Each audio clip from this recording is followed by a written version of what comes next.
यह आदमी बाहर से तो करोड़ों का प्लेबॉय लगता है, जिसके हर दिन नई नई खूबसूरत लड़कियां उसे उठाने आती हैं, लेकिन अंदर ही अंदर वो दुनिया को हिला देने वाला हथियार निर्माता है। उसने जो जेरिको मिसाइल बनाई है, उसने अनगिनत लोगों के दिलों में डर पैदा कर दिया है। बस एक फायर से यह मिसाइल कई मील के पहाड़ों को सीधा उड़ा सकती है। टोनी को नहीं पता था कि यही मिसाइल एक दिन उसकी जान ले लेगी। जब टोनी ने हथियार का टेस्ट पूरा कर लिया और हमर में बैठा, तो सामने वाली हमर अचानक से ब्लास्ट हो गई। उसके सारे सोल्जर्स जो उसकी सिक्योरिटी कर रहे थे, सब मर गए और टोनी जल्दी से गाड़ी से कूद गया। जब वह एक चट्टान के पीछे छुपकर मदद बुलाने की कोशिश कर रहा था, तो उसे अचानक कुछ अपने पास गिरता महसूस हुआ। उसने देखा कि यह कुछ और नहीं बल्कि उसकी खुद की बनाई हुई मिसाइल थी। टोनी को रिएक्ट करने का भी वक्त नहीं मिला और वो मिसाइल ब्लास्ट से सीधा उड़ गया। जिन लोगों ने ऐसे ब्लास्ट्स का सामना किया है, वो जानते हैं कि ऐसी स्थिति में जीसस भी आपको नहीं बचा सकते।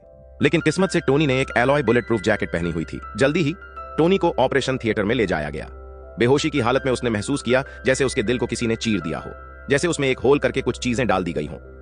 न जाने कितनी देर बाद टोनी अचानक से होश में आया।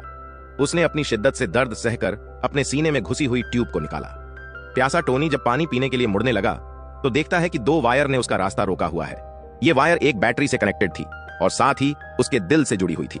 जब टोनी ने अपने सीने से बैंडेज हटा के देखा, तो उसके दिल में लगा हुआ एक इलेक्ट्रोमैग्नेट देखकर वो बिल्कुल टूट गया। लेकिन इसी वक्त एक आदमी ने उससे बात की।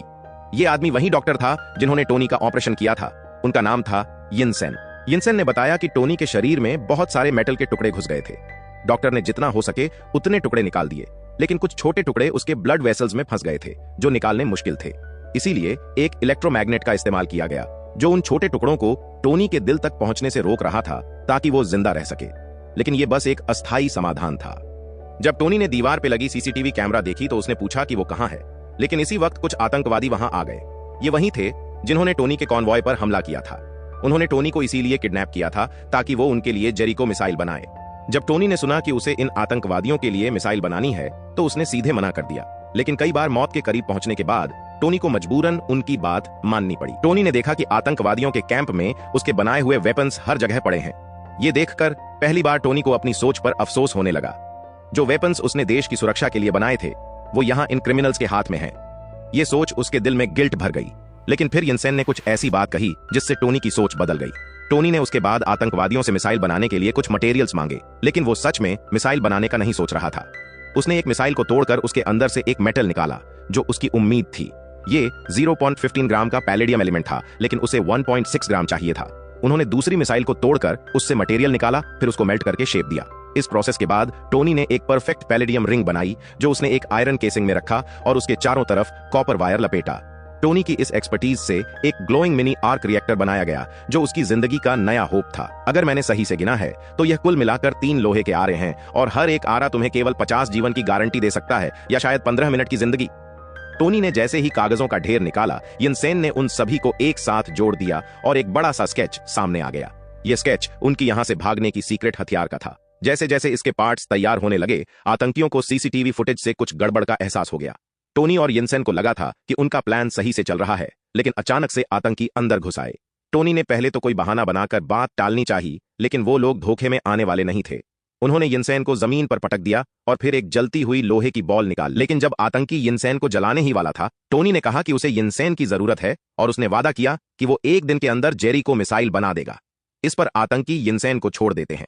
यिनसेन की जान बचाने का मतलब था कि उनके पास सिर्फ 1 दिन का वक्त बचा है। आखिरकार टोनी और यिनसेन ने मिलकर सारी आर्मर के पार्ट्स बना लिए, लेकिन अब उनके सामने एक और समस्या थी। जब टोनी आर्मर पहन रहा था, उसे कैमरे की ब्लाइंड स्पॉट में रहना था। लेकिन इस दौरान आतंकियों को शक हो गया और 2 आतंकी उनकी तरफ बढ़ने लगे। तभी टोनी ने जल्दी जल्दी बाहरी कवच पहन लिया, लेकिन वो अभी भी पूरी तरह से तैयार नहीं था। तभी आतंकी जबरदस्ती दरवाजा खोलने लगे और दरवाजे के पीछे बंधी C4 अचानक से फट गई। सीसीटीवी कैमरे भी इस धमाके में तबाह हो गए। आतंकी लीडर ने तुरंत अपने आदमियों को टोनी को घेरने का हुक्म दिया, लेकिन इस बीच टोनी ने अपने सूट को शुरू करने के लिए कोड डाल दिया। स्टार्टिंग प्रोग्रामिंग अभी आधी ही हुई थी और आतंकी जल्दी ही आ पहुंचे।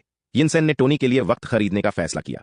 उसने एक गन उठाई और बिना रुके फायरिंग शुरू कर दी। उसकी जानलेवा फायरिंग के डर से आतंकी भागने लगे। लेकिन जैसे ही यिनसेन ने गुफा के मुहाने पर पहुंचकर उनको खदेड़ा, वहां एक बड़ी संख्या में आतंकी पहले से उसकी राह देख रहे थे। उसी समय टोनी का सूट भी 100% पावर पर आ गया। जैसे ही एक आतंकी ने टोनी के पास आने की कोशिश की, टोनी ने उसे एक ही मुक्के में उड़ा दिया। आतंकी समझ ही नहीं पाए कि क्या हो रहा है और उन्होंने फायरिंग शुरू कर दी। लेकिन टोनी ने अगले ही पल 2 और आतंकियों को अपनी ताकत से नीचे गिरा दिया। यह था मार्क 1 सूट की पहली पब्लिक अपीयरेंस। इसके बाद टोनी गुफा के मुहाने पर पहुंचता है, जहां उसे यिनसेन का अंतिम समय नजदीक दिखाई देता है। जैसे ही आतंकी लीडर ने पीछे से हमला करने की कोशिश की, गुस्से में भरे टोनी ने अपने सूट के हथियारों से उसे नष्ट कर दिया। यिनसेन की मौत को देखकर टोनी के भीतर का गुस्सा और भी बढ़ गया। सैकड़ों बंदूकों के निशाने पर होने के बावजूद टोनी ने अपने सूट से आतंकियों की फायरिंग का सामना किया। जैसे ही आतंकियों ने अपनी गोलियां खत्म कर दी, टोनी ने बिना सोचे समझे अपने सूट से आग उगल दी।